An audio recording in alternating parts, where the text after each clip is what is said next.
ರಘುನಂದನ ಅಸ್ತ್ರಕ್ಕೆ ಸರಿಸಮ ನಿನ್ನಿವಚನವು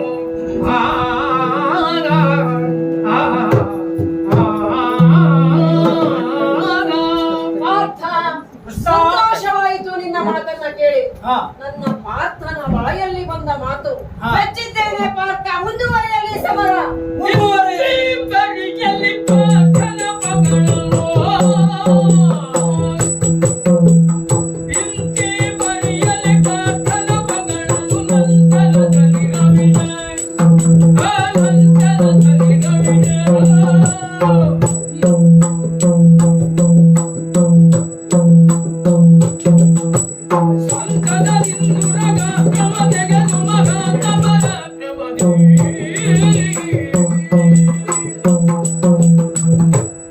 ಎಂತ ಘಟನೆಯೊಂದು ನಡೆದು ಹೋಯಿತು.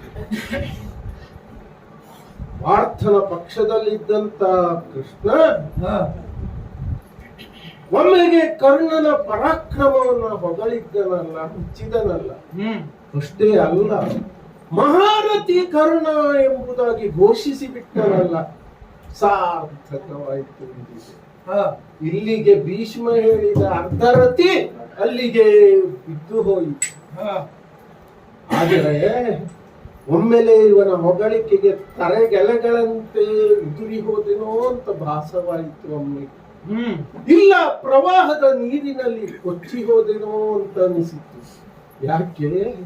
ಕೃಷ್ಣನ ಸ್ವಭಾವ, ಕೃಷ್ಣನ ಶೀಲದ ಅರಿವಿದ್ದವರಿಗೆ ಇದು ಗೊತ್ತಾಗ್ತದೆ. ಕೃಷ್ಣ ನನ್ನನ್ನ ಯಾವಾಗ ಹೊಗಳಿದನೋ ಅದೇ ತಕ್ಷಣದಲ್ಲಿ ಪಾರ್ಥ ಪ್ರತಿಜ್ಞೆಯನ್ನು ಮಾಡಿದಾನಲ್ಲ, ನನ್ನನ್ನ ಸೂರ್ಯಾಸ್ತದೊಳಗೆ ಕೊಲ್ತೇನೆ ಎಂಬುದಾಗಿ. ಕೃಷ್ಣನ ಮಾತಿನ ಮುತ್ತಿನ ಬೆಲೆಯ ಮೌಲ್ಯ ಎಷ್ಟು ಅಂತ ಯಾರಿಗೂ ಹುಡುಕಲಿಕ್ಕಾಗುವುದಿಲ್ಲ. ಬಹಳ ಚಾಣಾಕ್ಷ ಆತ. ನಗಾಡಿ ಕೊಲ್ತಾನೆ, ಓಡಿ ಹೋಗಿ ಕೊಲ್ತಾನೆ, ಒಂದೇ ಕಡೆ ನಿಂತರೂ ಕೊಲ್ತಾನೆ, ಆಡಿಕೊಳ್ತಾನೆ. ಇವನನ್ನ ನಂಬುವ ಹಾಗಿಲ್ಲ. ಇದರಲ್ಲಿ ಏನೋ ಮರ್ಮ ಉಂಟು ಅಂತ ನಾನು ಭಾವಿಸ್ತೇನೆ.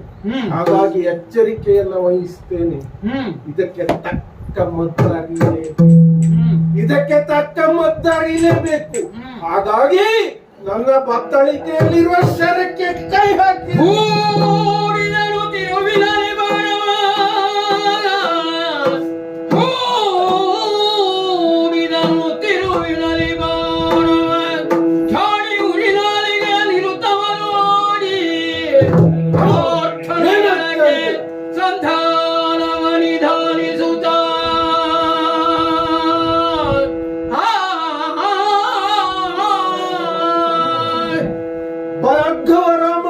ನನ್ನ ಗುರುಗಳು ಅವರನ್ನ ನೆನೆಸಿಕೊಳ್ಳುತ್ತ ನನ್ನ ಬತ್ತಳಿಕೆಗೆ ಕೈ ಹಾಕಿ ತೆಗೆದರೆ ಫಣೀಶರ ಮುರಗಾಸ್ತ್ರ, ಸರ್ಪಾಸ್ತ್ರ, ಹೌದು ಪರಶುರಾಮ ದತ್ತವಾದಂತಹ ಶರವನ್ನ ದಿನವೂ ಗಂಧಾಕ್ಷತೆಯಿಂದ ಪೂಜಿಸಿ ಅನುಷ್ಠಾನ ಪೂರ್ವಕವಾಗಿ ಪೂಜಿಸ್ತಾ ಇದ್ದೆ.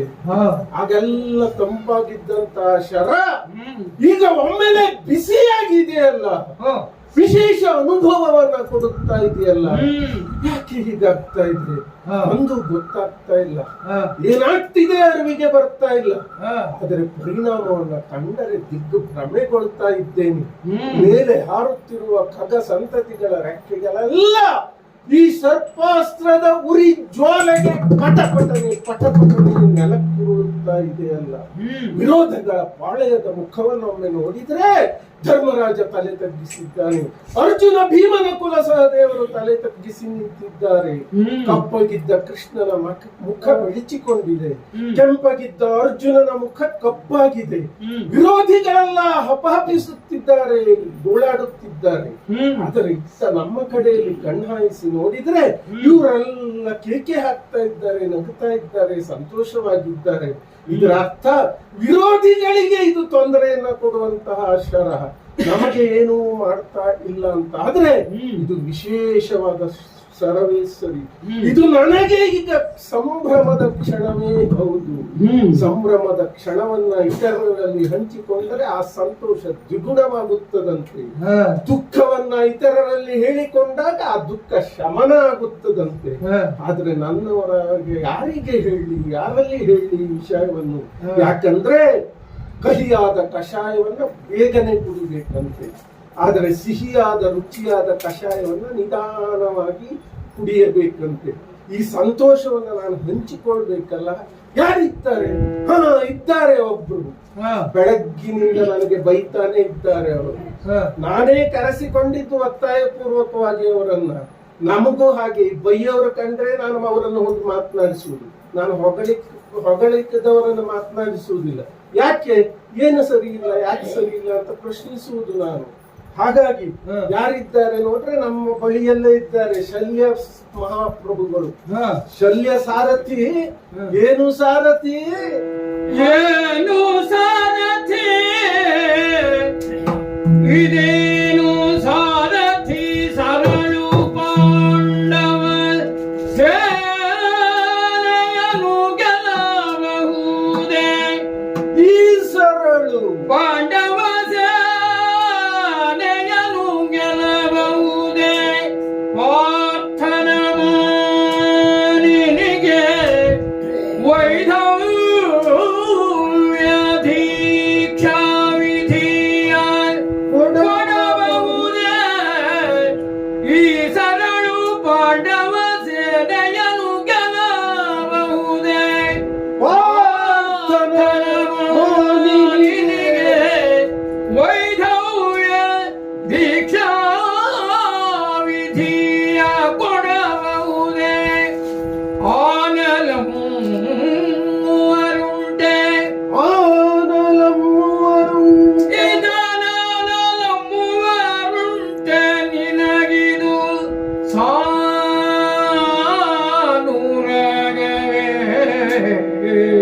ನಿನಗಿದು ಸಾನುರಾಗವೆಯನುತ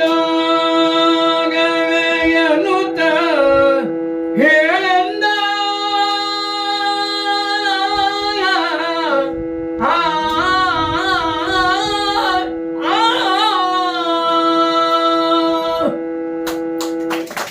ಸಾರಥಿ.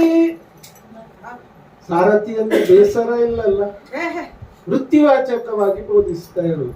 ಮೆಚ್ಚಿದ್ದೇನೆ ಕರ್ಣ. ಯಾಕಂದ್ರೆ ಸಾರಥಿಯಲ್ಲೂ ಅಗ್ರಗಣ್ಯರೇ ಅಲ್ವ ತಾವು. ಅವರನ್ನ ನೋಡಿ ಮೆಚ್ಚಿದ್ದೇನೆ. ನೋಡಿದ್ದೀರಾ? ನೋಡ್ತಾ ಇದ್ದೀರಾ? ಸಂಭ್ರಮಿಸ್ತಾ ಇದ್ದೀರಾ? ನೋಡಿ ಈ ಸರಳು ಹೇಗಿದೆ, ಹೇಗಿದೆ ಈ ಸರಳು. ಪಾಂಡವ ಸೇನೆಯನ್ನ ಗೆಲ್ಲಬಹುದೇ? ತಮ್ಮಲ್ಲಿ ನಾನು ಕೇಳ್ತಾ ಇರುವುದು, ತಮ್ಮ ಅಭಿಪ್ರಾಯವನ್ನ ಕೇಳ್ತಾ ಇರುವುದು. ಪಾಂಡವ ಸೇನೆಯನ್ನೇ ಗೆಲ್ಲಬೇಕು ಅಂತಿಲ್ಲ ಈಶ್ವರ. ನಮ್ಮ ಕಡು ವಿರೋಧಿಯಾದಂತ ಪಾರ್ಥನನ್ನ ಗೆದ್ದರೆ ಇದು ಪಾಂಡವರನ್ನ ಗೆದ್ದ ಹಾಗೆ. ಬರೀ ಗೆಲ್ಲುವುದಲ್ಲ, ಪಾರ್ಥನನ್ನ ಕೊಂದಿತು ಅಂತಾದ್ರೆ ಪಾರ್ಥನ ಮಾನಿನಿಗೆ ವೈತವ್ಯ ದೀಕ್ಷೆ ಆಗಬಹುದೇ ಅಂತ. ಯಾಕೆ ಅಂದ್ರೆ ಇಲ್ಲಿ ಒಂದು ಸಣ್ಣ ಸಮಸ್ಯೆ ಉಂಟು. ಅರ್ಜುನ ಸತ್ರೆ ದ್ರೌಪದಿಗೆ ವಿಧವೆ ತರ ಬರುವುದಿಲ್ಲ. ಯಾಕೆ? ಇನ್ನುಳಿದ 400 ಗಂಡಂದಿರಿದ್ದಾರೆ. ಆದರೆ ಸುಭದ್ರೆ ಒಬ್ಬಳು ಇದ್ದಾಳೆ, ಅವಳಿಗೆ ಅರ್ಜುನ ಮಾತ್ರ ಗಂಡ. ಹಾಗಾಗಿ ನಾನು ಕೇಳ್ತಾ ಇರುವುದು, ಇದು ಸ್ವಲ್ಪ ಕಾವ್ಯಾತ್ಮಕವಾಗಿ ನಾನು ಹೇಳ್ತಾ ಇರುವುದು. ಒಟ್ಟ ಅರ್ಥದಲ್ಲಿ ಅರ್ಜುನ ಸಾಯ್ತಾನ ಅಂತೆ ಅರ್ಥ. ಆನ ನಂಬುವರುಂಟೆ. ಆನ ಅಂದ್ರೆ ನಿಲ್ಲಿಸುವಂತದ್ದು, ಅಮ್ಮುವುದು ಅಂದ್ರೆ ಅಪ್ಪುವಂತದ್ದು, ಹಿಡಿಯುವಂತದ್ದು. ಈ ಬಾಣವನ್ನ ವಿರೋಧಿ ಪಾಳಯದಲ್ಲಿ ಪಡೆದು ನಿಲ್ಲಿಸುವವರು ಯಾರಾದರೂ ಇದ್ದಾರೆ? ಎದುರಿಸುವವರು.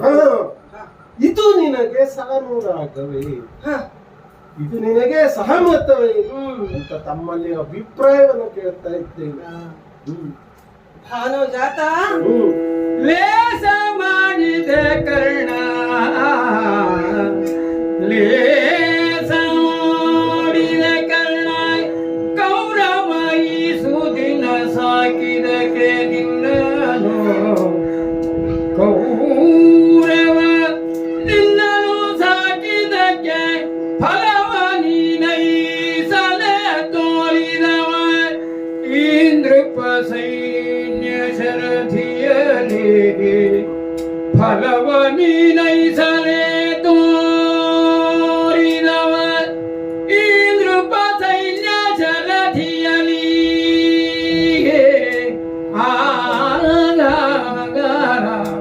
ಲೇಸ ಮಾಡಿದೆ ಕರ್ಣ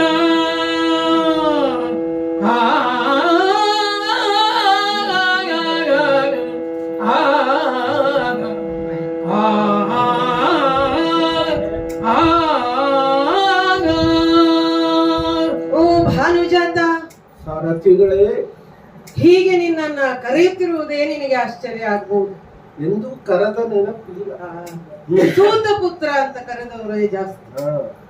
ಹಾಗೆ ಹ್ಮ್ ನಾನು ಸಹ ಬೆಳಗಿನಿಂದಲೂ ನಿನ್ನನ್ನ ಜರೀತಾ ಇದ್ದೇನೆ ಅನ್ನುವುದು ನಿನಗೆ ಅರ್ಥ ಆಗಿದೆ. ಹ್ಮ್ ಸುಭಟರ ಭಟನನ್ನು ನೀನು ಗೆಲ್ಲಬಹುದೇ ಪ್ರಶ್ನಿಸಿದ್ದೇನೆ. ಹ್ಮ್ ಆದರೆ ಬೆಳಗಿನ ವಾತಾವರಣ ಈಗಿಲ್ಲ. ಹ್ಮ್ ಬಿರುಸಿನ ಈ ಪೈಪೋಟಿಯ ಹಂತದಲ್ಲಿ ಹ್ಮ್ ಕಿಕ್ಕಿರಿದು ಜನ ಸೇರ್ತಾ ಇದ್ದಾರೆ, ಬರ್ತಾನೆ ಇದ್ದಾರೆ. ಹ್ಮ್ ಸಂಜೆ ಒಳಗೆ ಮುಗಿಸಿ ವಾತಾವರಣದಲ್ಲಿ ಏನೆಲ್ಲ ಬದಲಾವಣೆ ಆಯಿತು ನೀನು ಆಡ್ತಾ ಇದ್ದಿ. ಹ್ಮ್ ಇನ್ನೂ ಒಂದು ವಿಶೇಷ ಸ್ವಾರಸ್ಯ ಘಟನೆ ಏನು?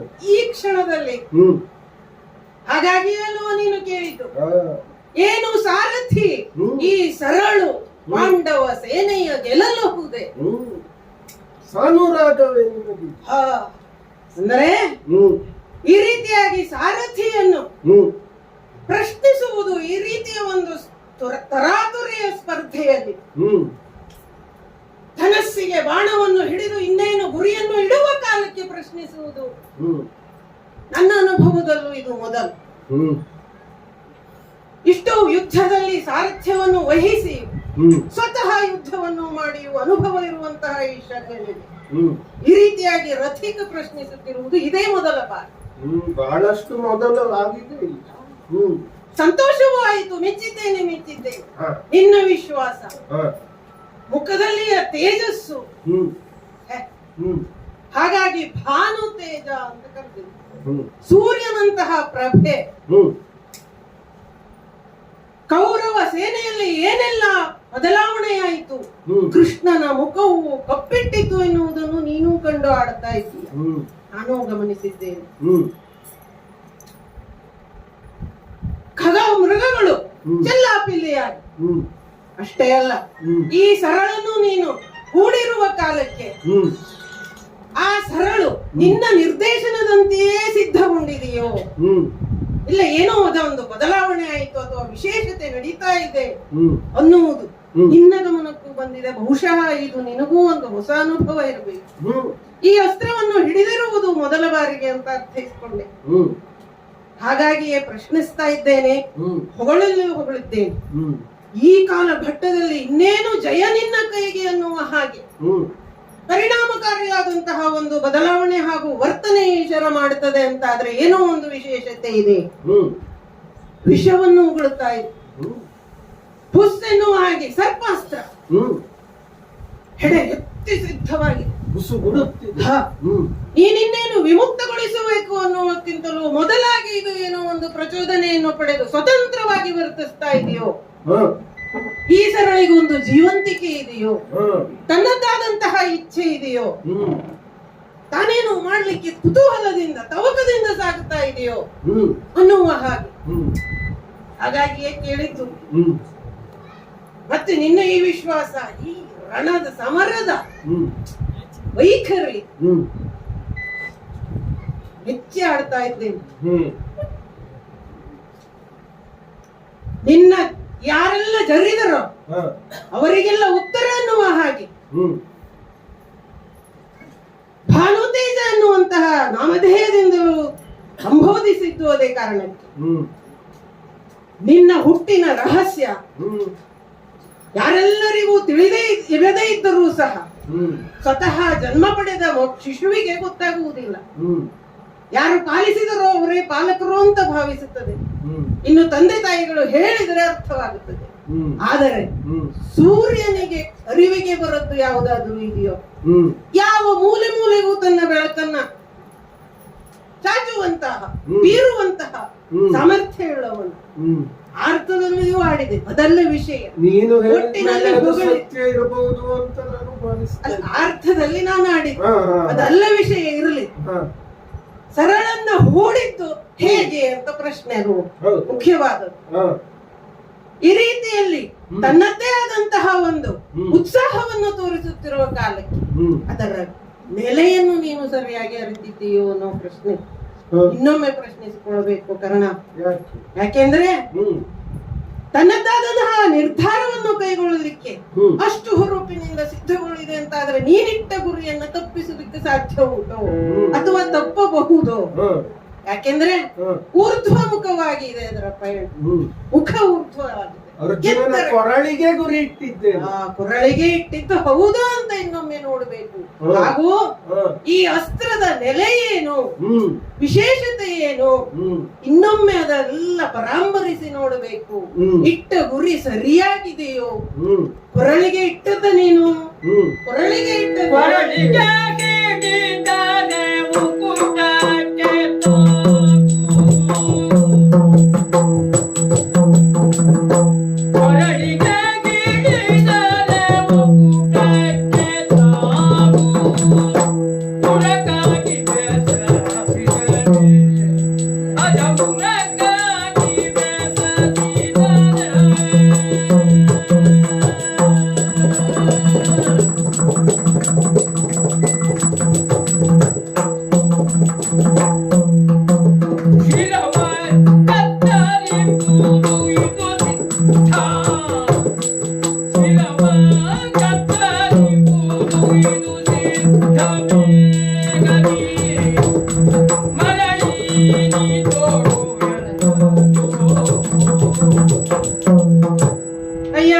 ಅರ್ಜುನನ ಗಳಕ್ಕೆ ಸರಿಯಾಗಿ ಹಿಡಿದ. ನೀನು ಹಿಡಿದಿದ್ದಿ, ಆದರೆ ಅದರ ತುದಿಯನ್ನು ಗಮನಿಸಿದರೆ, ಕೊನೆಯನ್ನು ಗಮನಿಸಿದರೆ ಅದು ಊರ್ಧ್ವಮುಖವಾಗಿದೆ. ಹಾಗಾಗಿ ವಿಚಾರ ಮಾಡಬೇಕು. ಇಟ್ಟ ಗುರಿ ಸರಿ ಇಲ್ಲ ಅಂತ ಆದ್ರೆ ಅದನ್ನ ಪುನಃ ಸರಿಯಾಗಿ ಕೊಡಬೇಕು. ಯಾಕೆ ಇದು ಒಂದು ನಿರ್ಣಾಯಕವಾದಂತಹ ಅಂತ್ಯವನ್ನು ತಂದು ಕೊಡುತ್ತದೆ ಅನ್ನುವುದು ಈಗಾಗಲೇ ನಮಗೆ ಸ್ಪಷ್ಟವಾಗಿ ಊಹೆಗೆ ನಿಲುಕುತ್ತಾ ಇದೆ. ಇಷ್ಟೆಲ್ಲ ಪ್ರಭಾವಶಾಲಿಯಾದಂತಹ ಅಸ್ತ್ರವನ್ನು ಸರಿಯಾಗಿ ಪ್ರಯೋಗಿಸದೆ ಹೋದ್ರೆ ಸಮಯ ಕಾಯುತ್ತದೆಯೋ ಕಾರಣ ಸಂಜೆ ಆಗುತ್ತಾ ಇದೆ. ಏನಾಗುತ್ತದೆ ಎನ್ನುವಂತಹ ಕುತೂಹಲ ಹಾಗೂ ಒಂದು ರೀತಿಯ ಪ್ರಭಾವ ಪರಿಣಾಮವೆಲ್ಲವೂ ಆಗಿರುವ ಕಾಲಕ್ಕೆ ಇನ್ನೊಮ್ಮೆ ಯೋಚಿಸಬೇಕು. ಅಸ್ತ್ರದ ನೆಲೆಯನ್ನು ಯೋಚಿಸಿ ಇಟ್ಟ ಗುರಿ ಕೊರಳಿಗೆ ಆದರೂ ಅದು ಈಗ ಎತ್ತರವಾಗಿದ ಮುಖವಾಗಿ ಮಾಡಿದೆ ಅಂತ ಆದರೆ ಆ ಗುರಿ ಕೊರಳಿಗೆ ಹೋಗುತ್ತದೆಯೋ, ಇಲ್ಲ ಮುಕುಟಕ್ಕೆ ಹೋಗುತ್ತದೆ. ಅರ್ಜುನನ ಕೊರಳನ್ನು ಕತ್ತರಿಸುವ ಬದಲಾಗಿ ಒಂದು ಮುಕುಟವನ್ನ, ಅವನ ಕಿರೀಟವನ್ನ ಕಚ್ಚುವಲ್ಲಿ ಸಫಲತೆ ಆಗಬಹುದು, ಪ್ರಾಣ ಹೋಗುವುದಿಲ್ಲ. ನಾವು ತಲುಪಲಿಕ್ಕೆ ಆಗುವುದು.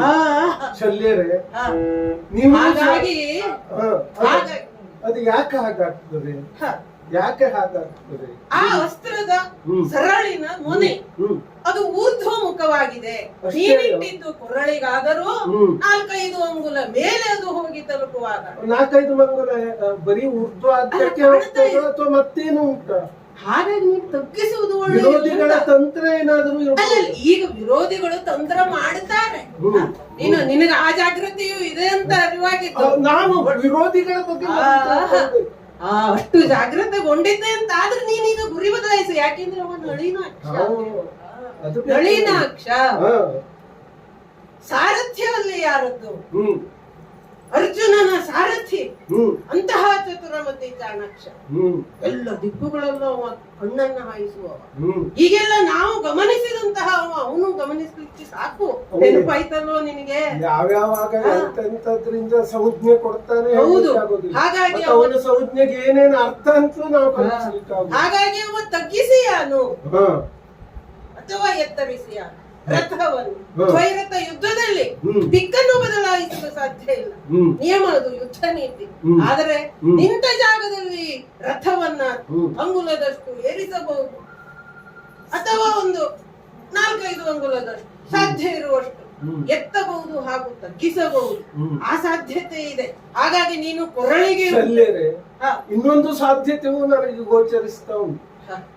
ಕೃಷ್ಣ ಹೇಗೆ ಸಾರಥಿಯಲ್ಲಿ ನಿಪುಣನೋ, ಸಾರಥ್ಯದಲ್ಲಿ, ಹಾಗೆ ನೀವು ಸಹ ಅವರಷ್ಟೇ ನಿಪುಣನಿದ್ದೀರಿ, ಪರಿಣಿತರಿದ್ದೀರಿ. ಅಲ್ಲ, ಇನ್ನೊಂದು ನೀವೇ ಸಾಧ್ಯತೆ ಹೇಳಿಬಿಡ್ತೀನಿ. ಈ ಸಾಧ್ಯತೆಯನ್ನ ನೀವು ಊಹಿಸ್ತ್ರಿ ಅಂತ ಆದ್ರೆ ಇನ್ನೊಬ್ಬ ಸಾರಥಿಯ ಮರ್ಮ ಏನು ಅನ್ನೋದು ಸಾರಥಿಗೆ ಗೊತ್ತಿದೆ. ಹಾ. ಅದರಲ್ಲೂ ನಿಮ್ಮಂತ ಸಾರಥಿಗಳೇ ಇದನ್ನು ಊಹಿಸ್ತಾ ಇರುವಾಗ ಹ್ಮ್. ನೀವೇ ಆ ಕೆಲಸವನ್ನು ಮಾಡಬಹುದಲ್ಲ, ರಥವನ್ನು ಮಾಡ್ಬೋದು. ಅಲ್ಲೇನಾಗುತ್ತದೆ ಗೊತ್ತಾ? ಹಾ. ಪ್ರಸಂಗವೇ ಬದಲಾಗುತ್ತದೆ. ಯಾಕೆ? ಮತ್ತಿನ್ನೇನು, ಇನ್ನೊಂದು ಸಾಧ್ಯತೆ ನಿನ್ನ ಕೈಯಲ್ಲೇ ಇದೆ.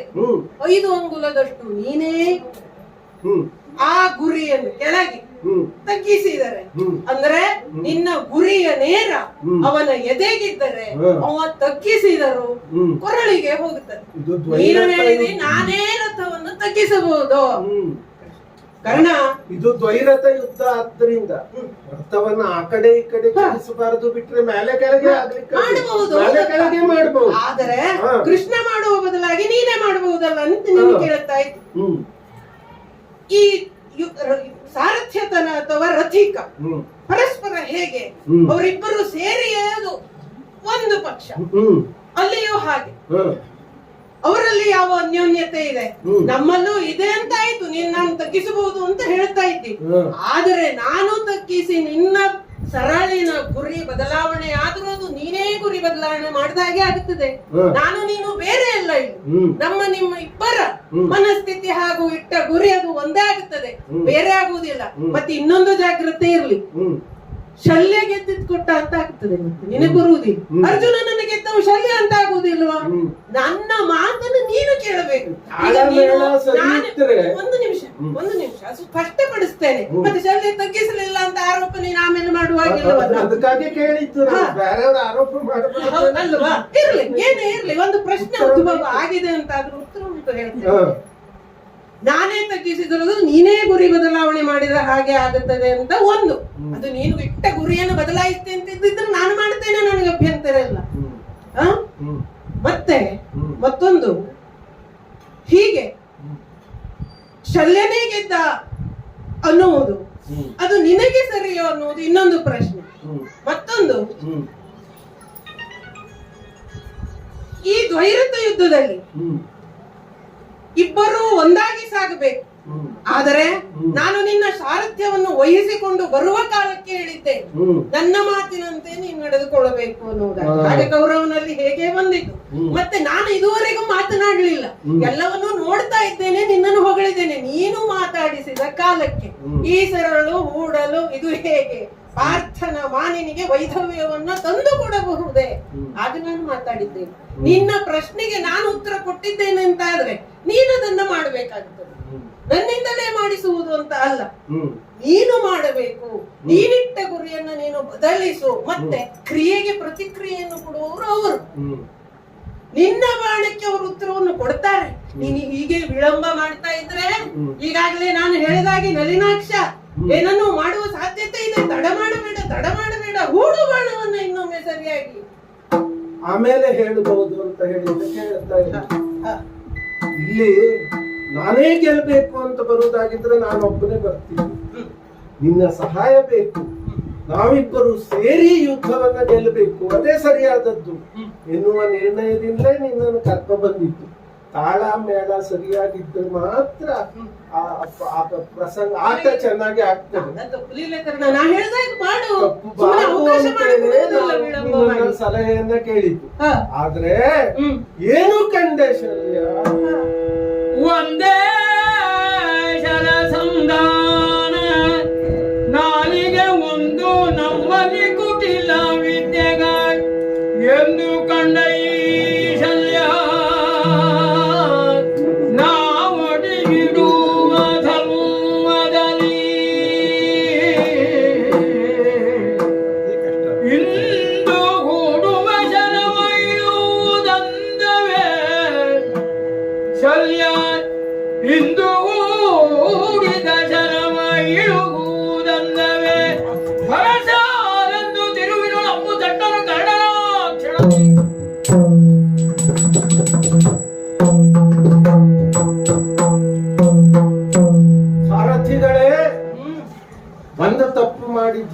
ಇಲ್ಲಿ ನಾನು.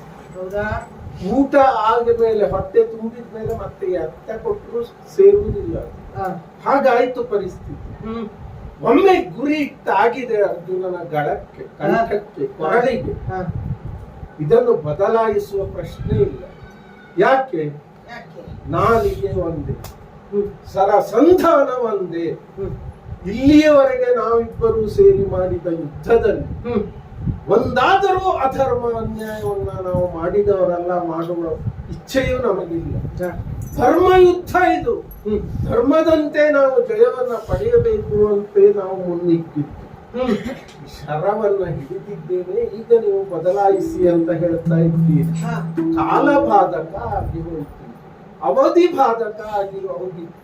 ಮುಂಚೆ ನಾನು ನಿಮ್ಮಲ್ಲಿ ಕೇಳಿ ಹಿಡಿದಿದ್ರೆ ಇದನ್ನ ಬದಲಾಯಿಸಬಹುದಿತ್ತೇನೋ. ಆದರೆ ನನಗೆ ಒಂದು ನಿಬಂಧನೆ ಉಂಟು, ನನಗೊಂದು ತತ್ವ ಉಂಟು, ಅದನ್ನು ನಾನು ಬದಲಾಯಿಸಲಾರೆ. ಶರಸಂಧಾನ ಅಂದ್ರೆ ಈ ಬಿಲ್ಲಿಗೆ ಕಟ್ಟಿರುವಂತ ಈ ಬಳ್ಳಿ ಹಗ್ಗ ಏನಿದೆ, ಇದು ನಾರಿ ಅಂತ ಹೇಳ್ತಾರೆ, ನಾರಿ ಬಂಧ. ಇದು ತಾಯಿಗೆ ಸಮಾನವಾದದ್ದು. ಇದರಲ್ಲಿ ಬಂಧಿಸಿರುವಂತಹ ಈ ಬಾಣ ಭ್ರೂಣಕ್ಕೆ ಸಮಾನವಾದದ್ದು. ಈ ಬಾಣದ ಗುರಿಯನ್ನ ನಾವು ಬದಲಿಸಿದೆವು ಒಮ್ಮೆ ಹಿಡಿದು ಅಂತಾದ್ರೆ ನಾವು ಭ್ರೂಣ ಹತ್ಯಾ ದೋಷಕ್ಕೆ ಗುರಿಯಾಗಬೇಕಾಗ್ತದೆ. ಅಲ್ಲದೆ ಯೋಧ ನ್ಯಾಯ, ವ್ಯಾಧ ನ್ಯಾಯ ಅಂತ ಬೇರೆ ಬೇರೆ ಉಂಟು. ವ್ಯಾಧನಾದ್ರೆ ಓಡುತ್ತಿರುವ ಪ್ರಾಣಿಗೆ ಬಾಣವನ್ನು ಬಿಡುವಾಗ ಹೇಗಾದ್ರೂ ಗುರಿಯನ್ನ ತಪ್ಪಿಸಬಹುದು. ಆದ್ರೆ ಯೋಧನಾದವನು, ಪರಿಪಕ್ವ ಯೋಧನಾದವನು ಒಮ್ಮೆ ಹಿಡಿದ ಗುರಿಯನ್ನ ತಪ್ಪಿಸಿದ್ರೆ ಅದು ನಿಜವಾದ ಯೋಧ ಅಂತ ಅನ್ನಿಸಿಕೊಳ್ಳುವುದಿಲ್ಲ. ಹೊಸದಾಗಿ ಬಿಲ್ಲು ವಿದ್ಯೆಯನ್ನು ಕಲಿಯೋರಾದ್ರೆ ಹೇಗೂ ಬದಲಾಯಿಸಬಹುದು. ಆದ್ರೆ ಅನುಭವಿ ಪರಾಕ್ರಮಿಯು ಯೋಧ, ಅನೇಕ ಅನುಭವಗಳನ್ನ ಹೊಂದಿದಂತ ಯೋಧರೊಬ್ಬ ಅದನ್ನ ಬದಲಾಯಿಸುವ ಹಾಗಿಲ್ಲ. ನನ್ನ ನಾಲಿಗೆ ಒಂದೇ, ನಾಲಿಗೆ ಹೇಗೋ ಹಾಗೆ ಈ ಗುರಿ ಕೂಡ, ಅದನ್ನೆಂದು ಬದಲಾಯಿಸಲಿಕ್ಕಾಗುವುದಿಲ್ಲ. ತಾಯಿಗೆ ದ್ರೋಹ ಕರೆದರೆ ಮತ್ತೆ ಬೇರೆ ದೋಷ ಬೇಕು. ಹಾಗಾಗಿ ನೀವು ಹೆದರಬೇಡಿ, ನೀವು ಬದಿಗೆ ಸರಿ. ಈ ಶರದಲ್ಲಿ ಅರ್ಜುನ ಸತ್ರಾಯ್ತು, ಸಾಯ್ದೆ ಹೋದ್ರು ನಮಗೇನು ನಷ್ಟ ಇಲ್ಲ. ನನ್ನ ಬತ್ತಳಿಕೆಯಲ್ಲಿ ಇನ್ನಷ್ಟು ಬಾಣಗಳಿದೆ, ನೀವು ಹೆದರಬೇಡಿ. ಇಗೋಳಿ ಇಗೋಳಿ, ಬಿಟ್ಟಿದ್ದೇನೆ ಬಿಟ್ಟಿದ್ದೇನೆ.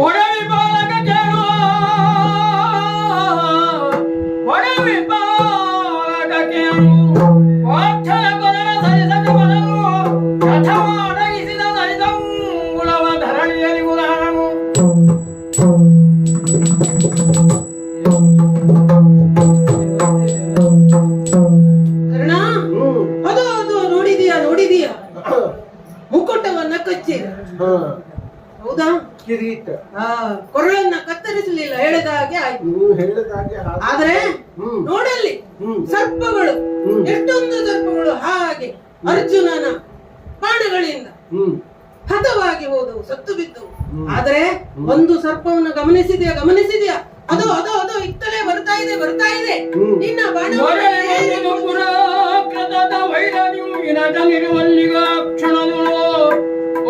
ಒಂದುಂಟು ನೀ ತೊಡು ಮರಳಿ ಬೇಗ ನೀವು ಪರಿಕಿಸ ಅರ್ಜುನನ ಶಿರವ ಕಡಿಮೆನೆಂದರೆ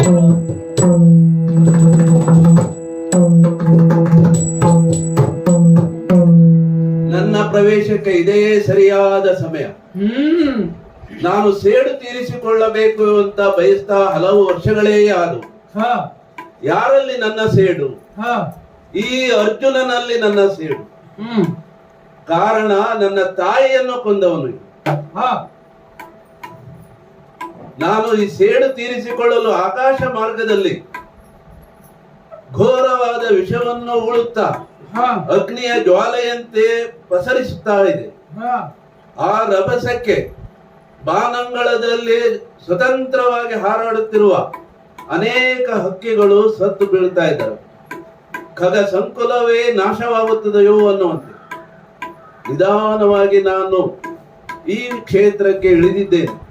ಈ ಕ್ಷೇತ್ರ ಯಾವುದು ಅಂತ ಹೇಳಿದ್ರೆ ಇದೇ ಕುರುಕ್ಷೇತ್ರ. ಅರ್ಜುನ ಇಲ್ಲಿ ಇದ್ದಾನೆ ಅನ್ನೋದು ನನಗೆ ವರ್ತಮಾನ ಸಿಕ್ಕಿದೆ.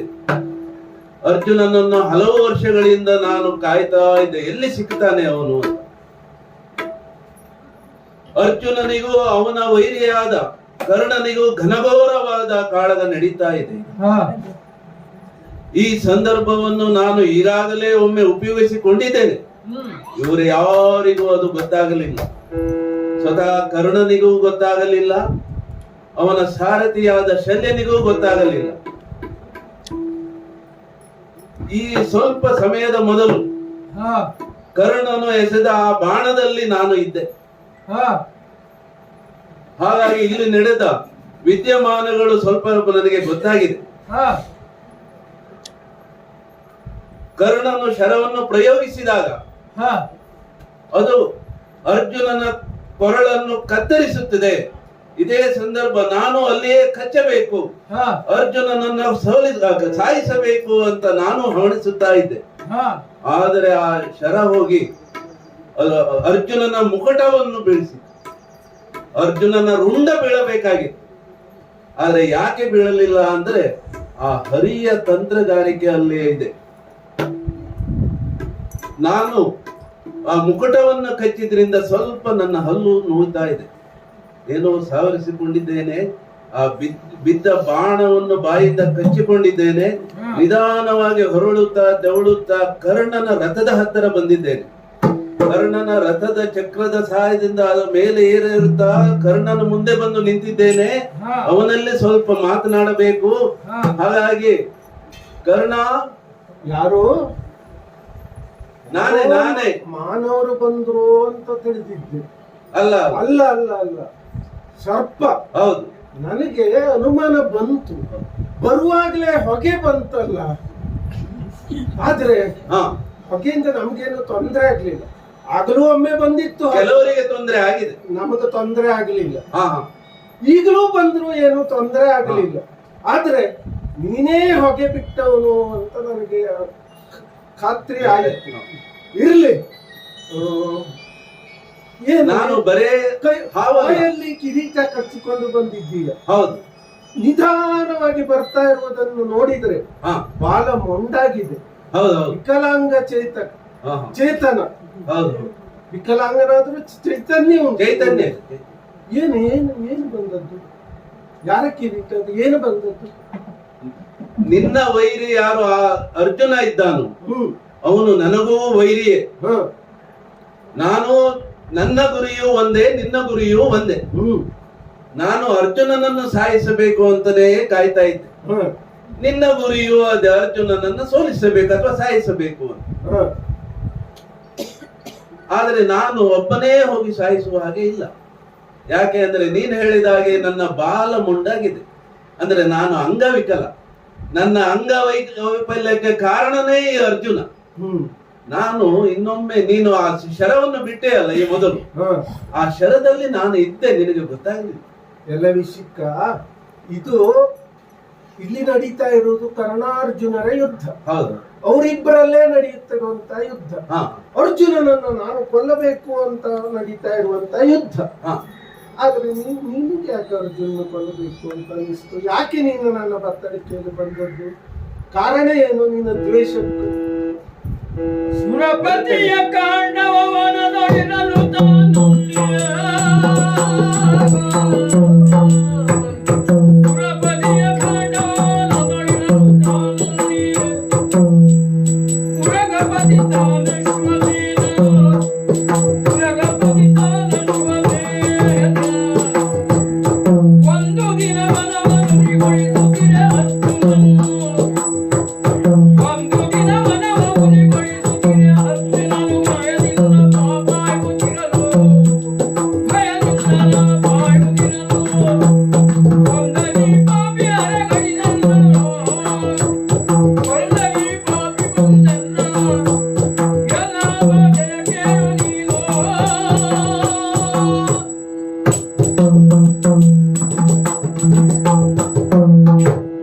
ಓ ರಾಧೇಯ, ನಿನಗೆ ಯಾಕೆ ದ್ವೇಷ ಅರ್ಜುನನ ಮೇಲೆ? ನಿನಗೆ ನಾನು ಇಷ್ಟೇ ಹೇಳಿದ್ರೆ ಸಾಲ. ಇನ್ನೂ ಸ್ವಲ್ಪ ನನ್ನ ಬಗ್ಗೆ ನಿನಗೆ ಪರಿಚಯವನ್ನು ಮಾಡಿಕೊಡ್ಬೇಕು ಅಂತ ಅನಿಸ್ತಾ ಇದೆ. ನಾನು ಸಾಮಾನ್ಯದ ಹಾವಲ್ಲ ಅಥವಾ ಸರ್ಪ ಅಲ್ಲ, ನಾನು ಜಾತಿ ಸರ್ಪ. ನನ್ನ ಸಂತತಿ ತಕ್ಷಕ ಸಂತತಿ. ನನ್ನ ತಂದೆಯ ಹೆಸರು ತಕ್ಷಕ, ಅವನು ಇಂದ್ರನ ಸ್ನೇಹಿತ. ನಾನು ಅರ್ಜುನನನ್ನು ದ್ವೇಷಿಸಲು ಬಹುಮುಖ್ಯವಾದ ಕಾರಣ ಈಗಾಗಲೇ ಹೇಳಿದಂತೆ ನನ್ನ ತಾಯಿಯನ್ನು ಅವನು ಕೊಂದಿದ್ದಾನೆ. ತಾಯಿಯನ್ನು ಕೊಂದ. ಅದಕ್ಕೆ ಒಂದು ಘಟನೆಯೇ ನಡೆದು ಹೋಗಿದೆ. ಏನದು? ಒಮ್ಮೆ ಬಹಳ ವರ್ಷಗಳ ಹಿಂದೆ ಒಮ್ಮೆ ಅಗ್ನಿದೇವನಿಗೆ ಹವಿಸ್ಸನ್ನು ಸೇವಿಸಿ ಸೇವಿಸಿ ಅಜೀರ್ಣವಾಯ್ತು. ಅಜೀರ್ಣ ರೋಗ ಬಂತವನಿಗೆ. ಅವನು ಬ್ರಹ್ಮದೇವನನ್ನು ಕುರಿತಾಗಿ ಕೇಳಿದ, ಬ್ರಹ್ಮನನ್ನು ಭೇಟಿ ಮಾಡಿ ಕೇಳಿದ. ಆಗ ಬ್ರಹ್ಮದೇವರು ಸೂಚನೆಯನ್ನ ಕೊಟ್ಟಂತೆ ಅಶ್ವಿನಿ ದೇವತೆಗಳಲ್ಲಿ ನೀನು ಹೋಗಿ ಕೇಳು, ಅವರು ಇದಕ್ಕೆ ಸರಿಯಾದ ಔಷಧವನ್ನು ಕೊಡುವಂತವರು, ಅವರು ಪಂಡಿತರು ಇದ್ದಾರೆ. ಹಾಗಾಗಿ ಅಲ್ಲಿಗೆ ಹೋದ. ಅಗ್ನಿದೇವ ಹೋದಾಗ ಅಶ್ವಿನಿ ದೇವತೆಗಳು ಹೇಳಿದರಂತೆ, ಕಾಂಡವನದಲ್ಲಿ ಇದಕ್ಕೆ ಬೇಕಾದಂತ ಎಲ್ಲ ವನಸ್ಪತಿಗಳು ಇದ್ದಾವೆ, ನಿನ್ನ ಅಜೀರ್ಣ ರೋಗದಲ್ಲಿ ಕಡಿಮೆ ಆಗ್ಬೇಕಿದ್ರೆ ನೀನು ಹೋಗಿ ಆ ಸಂಪೂರ್ಣ ಆ ಕಾಂಡವನವನ್ನು ದಹಿಸಬೇಕು. ಅಲ್ಲಿ ಯಾರನ್ನೂ ಬಿಡಬಾರದು. ಕಾಂಡವನದಲ್ಲಿ ಅನೇಕ ರಕ್ಕಸರು ಇದ್ದಾರೆ, ನಮ್ಮ ಸರ್ಪ ಸಂತತಿಗಳು ಅಲ್ಲಿ ವಾಸವಾಗಿದ್ದಾವೆ, ಪಶು ಪಕ್ಷಿಗಳು ಎಲ್ಲವೂ ಇದ್ದಾವೆ, ಪ್ರಾಣಿಗಳು ಇದ್ದಾವೆ, ಪಕ್ಷಿಗಳು ಎಲ್ಲವೂ ಇದ್ದಾವೆ. ಹಾಗೆ ಯಾರನ್ನೂ ಬಿಡಬಾರದು. ಹಾಗಿದ್ದರೆ ರಕ್ಷಣೆಗೆ ಯಾರನ್ನು ಇಟ್ಟುಕೊಳ್ಬೇಕು? ಅದಕ್ಕೆ ಅಗ್ನಿದೇವ ಏನು ಮಾಡಿದ, ಅರ್ಜುನ ಮತ್ತು ಕೃಷ್ಣರ ಸಹಾಯವನ್ನು ಕೇಳಿದ. ಅದಕ್ಕೆ ಅವರು ಸಿದ್ಧರಾಗಿತ್ತು. ಅಗ್ನಿ ದಹಿಸಲಿಕ್ಕೆ ಶುರುವಾಯಿತು. ಕೆಲವು ರಕ್ಕಸರೆಲ್ಲ ಹೋಗಿ ಶರಣಾಗತರಾದರು ಕೃಷ್ಣನಲ್ಲಿ. ಅಂತವರನ್ನು ಅವನು ಜೀವಂತ ಬಿಟ್ಟಿದ್ದಾನೆ. ಹೆಚ್ಚಿನವರೆಲ್ಲ ದಹನವಾಗಿದ್ದಾರೆ.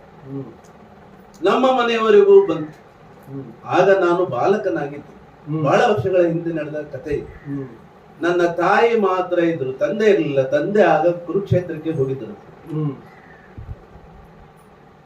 ಆ ಸಮಯದಲ್ಲಿ ನನ್ನ ತಾಯಿ ಏನು ಆಲೋಚನೆ ಮಾಡಿದ್ಲು, ಹೇಗೂ ಈ ಅಗ್ನಿ ತನ್ನನ್ನು ಸುಡುತ್ತದೆ, ತಾವು ಉಳಿಯುವುದಿಲ್ಲ, ಹಾಗಾಗಿ ಈ ಮಗುವನ್ನು ಬಾಯಲ್ಲಿ ಕಚ್ಚಿಕೊಂಡು, ನನ್ನ ಬಾಲವನ್ನು ಕಚ್ಚಿಕೊಂಡು ಒಮ್ಮೆಲೆ ಮೇಲಕ್ಕೆ ನೆಗೆದು ನಮ್ಮ ಬಾಲವನ್ನ ಅದು ಕಚ್ಚಿಕೊಂಡು ನಾನು ಅದರ ಬಾಲ್ದು ಯಾಕೆ ಹಾಗೆ? ಅದು ನಾಗಬಂಧ ಅಂತ ಕ್ರಮ ಇದೆ. ನಾನು ಬಾಲಕನಾಗಿದ್ದರಿಂದ ಬಾಲವನ್ನು ಕಚ್ಚಿಕೊಂಡು ಮೇಲೆ ನೆಗೆಯುವಾಗ ಅರ್ಜುನ ನೋಡಿದ. ನೋಡಿ ಒಂದು ಶರವನ್ನು ಪ್ರಯೋಗಿಸಿದ. ಅದರಿಂದ ನನ್ನ ತಾಯಿಯ ಕುತ್ತಿಗೆ ಕತ್ತರಿಸಲ್ಪಟ್ಟಿತು, ಜೊತೆಯಲ್ಲಿ ನನ್ನ ಬಾಲವು ತುಂಡಾಯಿತು. ನನ್ನ ತಾಯಿಯ ಅಗ್ನಿಗೆ ದಹಿಸಿ ಹೋದ. ಆ ಬಂಧ ಎಷ್ಟು ಒಳ್ಳೇದಾಯ್ತು ನೋಡಿ. ನನ್ನ ಪ್ರಾಣ ಉಳಿಯಿತು. ಆದ್ರೆ ತಾಯಿಯನ್ನು ಏನು ಕೊಂದನಲ್ಲ, ಅದನ್ನು ಗಮನಿಸಿದ ನಾನು ಒಂದು ಪ್ರತಿಜ್ಞೆಯನ್ನೇ ಮಾಡಿಬಿಟ್ಟೆ. ಏನಂತ? ನನ್ನ ತಾಯಿಯನ್ನು ಕೊಂದಂತ ಈ ಅರ್ಜುನ ಏನಿದ್ದಾನೆ, ಇವನನ್ನು ಹೀಗೆ ಬಿಡುವುದಲ್ಲ. ಇವನಿಗೆ ಪ್ರತಿಸ್ಪರ್ಧಿಯಾದ, ಇವನಷ್ಟೇ ವೀರನಾದ ಒಬ್ಬ ಕ್ಷತ್ರಿಯ ಯೋಧನಿಂದ ಇವನನ್ನ ಸಾಯಿಸಬೇಕು ಅಂತ ನಾನು ಅಲ್ಲಿ ಘೋಷಣೆಯನ್ನು ಮಾಡಿಬಿಟ್ಟೆ. ನಾನು ಒಬ್ಬನೇ ಯಾಕೆ ಆಗುವುದಿಲ್ಲ ಅಂತ ನೀನು ಕೇಳಬಹುದು. ನಾನು ಒಬ್ಬನೇ ಅವನಲ್ಲಿ ಹೋರಾಡ್ಲಿಕ್ಕೆ ಆಗದೆ ಇರೋ ಕಾರಣ ನನ್ನ ಬಾಲದಲ್ಲಿ ಬಲವಿಲ್ಲ, ನಾನು ನಿಲ್ಲಿಕ್ಕೆ ಆಗುದಿಲ್ಲ ಸರಿಯಾಗಿ. ಅಷ್ಟು ಅಲ್ಲ, ನೀನು ಈ ಕುರುಕ್ಷೇತ್ರದಲ್ಲಿ ಹಿಂದೆ ಬಂದವಲ್ಲ. ಇಷ್ಟು ದಿನ 16 ದಿವಸ ಆಯ್ತು, 17ನೇ ದಿವಸ ಯುದ್ಧದಲ್ಲಿ ಬಂದವಲ್ಲ. ಭೀಷ್ಮರ ಸೇನಾಧಿಪತ್ಯ ಇತ್ತು, ಬರ್ಲಿಲ್ಲ. ದ್ರೋಣರ ಸೇನಾಧಿಪತ್ಯ ಇತ್ತು, ಬರ್ಲಿಲ್ಲ. ಈಗ ನನ್ನ ಸೇನಾಧಿಪತ್ಯದಲ್ಲೇ ನನ್ನ ಬತ್ತಳಿಕೆ ಬಂದು ಸೇರಿಕೊಳ್ಳುತ್ತೆ ಆಗ್ತದೆ. ನನಗೆ ವರ್ತಮಾನ ಬಂದಿದೆ. ನಾನು ಪಾತಾಳದಲ್ಲಿ ಇದ್ದೆ. ನಾನು ಎಲ್ಲಿ ವಾಸವಾಗಿದ್ದೆ ಅಂತ ನಂದ ಹೋಗಿ ಪಾತಾಳವನ್ನು ಸೇರಿಕೊಂಡೆ. ಹಾಗಾಗಿ ನನಗೆ ವರ್ತಮಾನ ಸಿಗುವಾಗ ಸ್ವಲ್ಪ ತಡವೂ ಆಗಿರಬಹುದು. ನಾನು ಅರ್ಜುನನ ಕೊಲ್ಲಲೇಬೇಕು. ಅವನಿಗೆ ಪ್ರತಿಸ್ಪರ್ಧಿ ಯಾರು, ಅವನಿಗೆ ಸಮನಾಗಿ ಅಥವಾ ಅವನಿಗಿಂತ ಹೆಚ್ಚ ಶಕ್ತಿಯನ್ನ ಅಥವಾ ವೀರತ್ವವನ್ನು ಹೊಂದಿದವರು ಯಾರು ಅಂತ ಆ ಒಂದು ವಿಷಯವನ್ನು ಗಮನಿಸಿದಾಗ ತಿಳಿದು ಬಂದದ್ದೇನು ಅಂದ್ರೆ ಅದಕ್ಕೆ ಕರ್ಣನೇ ಸರಿಯಾದ ಪ್ರತಿಸ್ಪರ್ಧಿ. ಹಾಗಾಗಿ ಇವತ್ತು ನಡೀತಾ ಇದೆಯಲ್ಲ ಈ ಯುದ್ಧ, ಅಲ್ಲ ಯಾಕೆ ಕರ್ಣನೇ ಸರಿ ಅಂತ ಅನಿಸ್ತು? ಯಾಕೆ ಕರ್ಣನ ಬತ್ತಳಿಕೆಯಲ್ಲೇ ಸೇರಬೇಕು ಅನ್ನಿಸ್ತು? ಕರ್ಣ ಸರಿ ಅಂತ ಯಾಕೆ ಅನಿಸ್ತು ಅಂತ? ಭೀಷ್ಮ ದ್ರೋಣರೇ ಯಾಕೆ ಸರಿ? ಅಲ್ಲ ಭೀಷ್ಮ ದ್ರೋಣರು ಇರುವಾಗ ಹೌದು, ಅವರು ಪರಾಕ್ರಮಿಗಳೇ. ಆದ್ರೆ ಕರ್ಣನಲ್ಲೇ ಸೇರಬೇಕು ಅಂತಾನೆ ನಾನೇ ನಿರ್ಧಾರ ಮಾಡಿದ್ದು. ಅದೇ ನನ್ನ ನಿರ್ಧಾರ ಅದು. ನಿನ್ನದೇ ಇರ್ತದೆ. ನನ್ನ ನಿರ್ಧಾರ. ನಾನು ಕರೆದು ಬಂದದ್ದು. ನೀನು ಕರೆದು ಬಂದದ್ದಲ್ಲ, ಹಾ. ನಾನೇ ಸ್ವತಃ ನಾ ಈ ಸಮಯಕ್ಕಾಗಿ ಕಾಯ್ತಾ ಇದ್ದವನು. ಗೌರವೇಶ್ವರ ಹೇಳಿ ಬಂದದ್ದು ಅಲ್ಲ. ಯಾರು ಹೇಳಿ? ನಾನು ನಿನ್ನ ಪಕ್ಷದವನೂ ಅಲ್ಲ, ನಾನು ಅರ್ಜುನನ ಪಕ್ಷದವನೂ ಅಲ್ಲ.